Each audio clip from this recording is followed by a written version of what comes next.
नमस्कार मंडळी. नीट परीक्षेच्या पेपर फुटीच्या आरोपानंतर देशभरात संतापाची लाट उसळली. जवळपास 24 लाख विद्यार्थ्यांच्या भविष्याशी संबंधित असलेल्या या परीक्षेवर प्रश्नचिन्ह निर्माण झाला. दिल्लीपासून देशातील अनेक शहरांमध्ये आंदोलनं झाली. विरोधकांनी संसदेत सरकारला घेरलं आणि या सगळ्यात एक नाव सतत चर्चेत राहिला, ते म्हणजे केंद्रीय शिक्षण मंत्री धर्मेंद्र प्रधान. धर्मेंद्र प्रधान राजीनामा द्या ही मागणी अनेक दिवस सातत्याने केली गेली. इतका मोठा वाद, देशभरातून टीका आणि आंदोलन सुरू असतानाही राजीनामा का घेतला नाही, भाजप त्याच्या पाठीशी का ठामपणे उभे राहिलं आणि धर्मेंद्र प्रधान नेमके आहेत तरी कोण?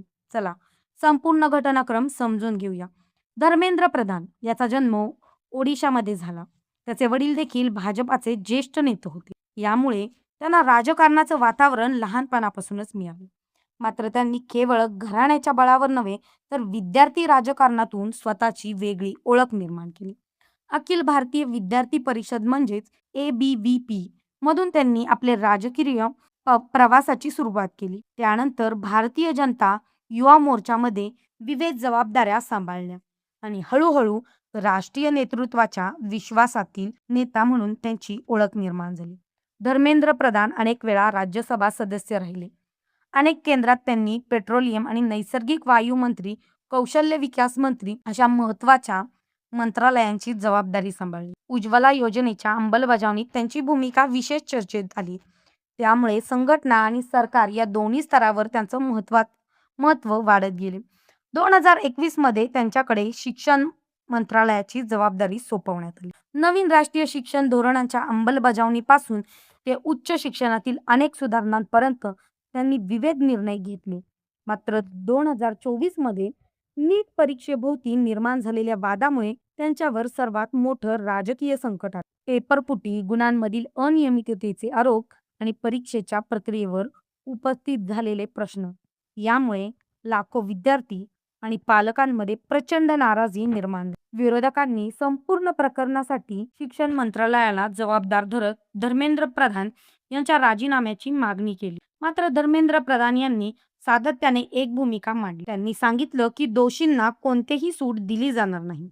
तपास यंत्रणा आपलं काम करत आहे आणि दोषींवर कठोर कारवाई होईल. त्यांनी विद्यार्थ्यांना संयम बाळगण्याचे आवाहन केले. दुसरीकडे भाजपनेही त्यांच्यावर पूर्ण विश्वास असल्याचं स्पष्ट केलं.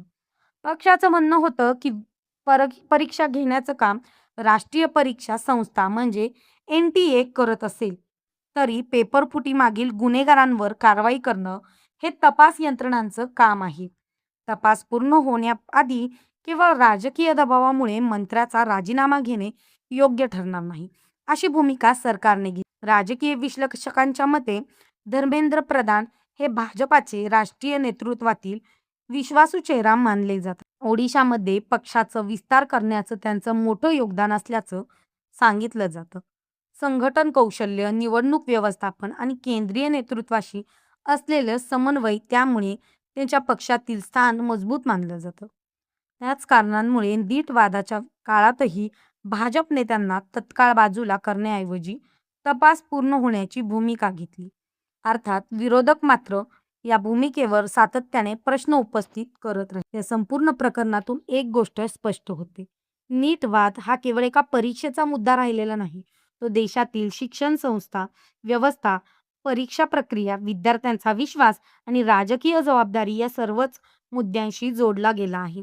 आता पुढे तपासात काय निष्पन्न होतं, दोषींवर कोणती कारवाई होते आणि भविष्यात अशा घटना टाळण्यासाठी सरकार कोणती पावलं उचलतात, याकडे संपूर्ण देशाचं लक्ष लागलेलं आहे. तुमचं मत काय? नीट वादात केवळ अधिकाऱ्यांवर कारवाई पुरेशी आहे का, की नैतिक जबाबदारी स्वीकारून शिक्षण मंत्र्यांनी राजीनामा द्यायला हवा होता? तुमचं मत कमेंटमध्ये नक्की सांगा. धन्यवाद.